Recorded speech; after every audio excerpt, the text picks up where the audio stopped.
Welcome to this short video on centering, a leadership superpower. If we can't manage ourselves, then we certainly can't lead others in the best possible way. However, managing ourselves is sometimes tricky. Think of the last difficult conversation you had, a tricky meeting, a tension-filled session with other people. We all have these. On our good days, we're great. We can manage them, we can take them in our stride, and everything's fine.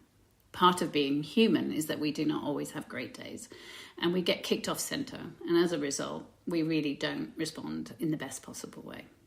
This video focuses on 6 centering techniques to help you in those situations. Before I walk through them though, I want to share with you 3 things that are really important to bear in mind. First, when we're under stress and tension, our body takes charge. It is scanning the environment 24/7, looking for any threat that might be coming our way. It really doesn't matter if that threat is real or perceived. Our body is going to get ready for action in either case. The second thing is that in getting ready for action, our bodies release chemicals so that we are ready to defend and protect ourselves. Those chemicals include testosterone, cortisol, and adrenaline. Don't get me wrong, all 3 chemicals are fantastic in the right doses. They help us drive things, deliver things, and make things happen. But too much of those too quickly is really not very healthy for us. And that's when our bodies take charge. The third thing to recognize is that when our bodies take charge, we act to keep ourselves safe. The ways we keep ourselves safe fall into 3 categories. Now, all of us respond in all of these ways at different times, but we would typically respond in one way more than the others. We either move towards others, away from others, or against others. Which one is most typical of you? If you tend to typically move towards others in times of threat or tension, you would probably play nice. You really want people to like you. You would agree with people. You might support their ideas even if you think they are not actually great ideas. It's more important to you to be safe. If you're someone who responds by moving away from others, you want to change the topic as quickly as possible, and you might even leave the room just to get away from that difficult situation.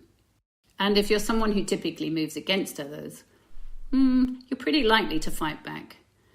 You might be defensive, you might be aggressive, you might be challenging. We can't prevent those chemicals flooding in our bodies when we spot a threat, but we can quickly interrupt them and change the chemical balance that's rushing around our bodies. And we do that through centering techniques.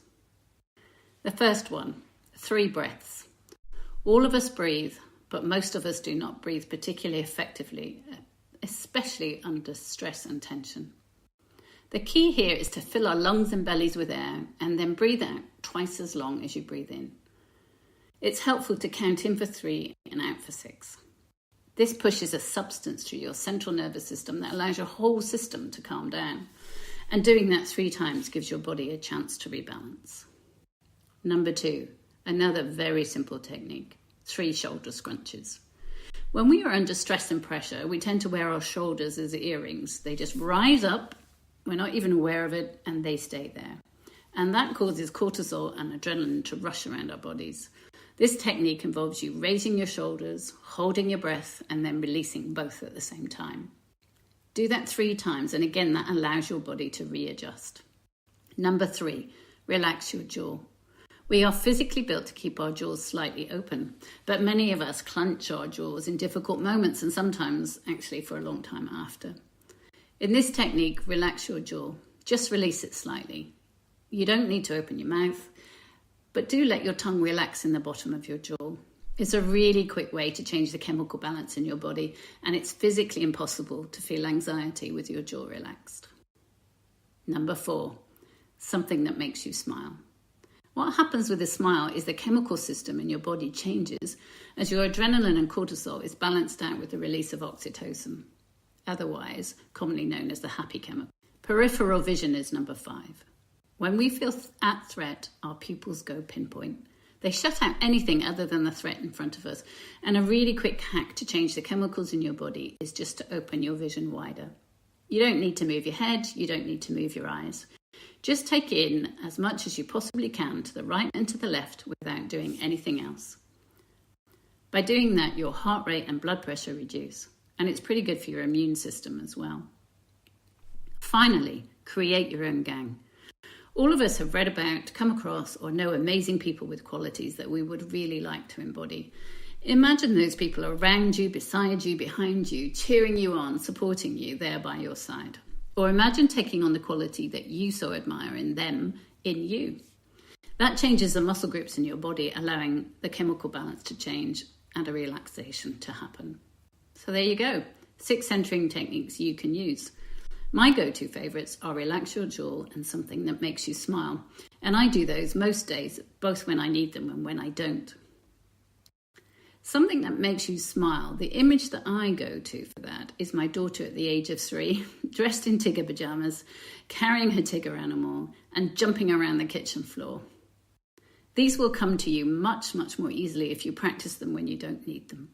Then they become second nature and your body will automatically start using them when you are actually facing stressful moments. Practice them.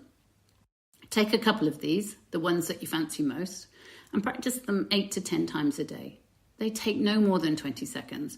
It's a really short investment of your time in order to obtain a superpower. It's so easy to say, yep, that sounds really good. I'm going to go and practice those. And it's so easy in the busyness of every day that you don't actually end up practicing them. My top tip for that is to practice them by blending them with daily life activities.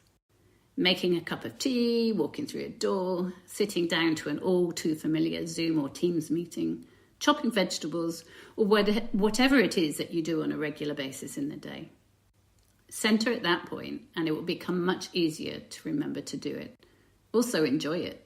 Enjoy developing a superpower that really does make a difference.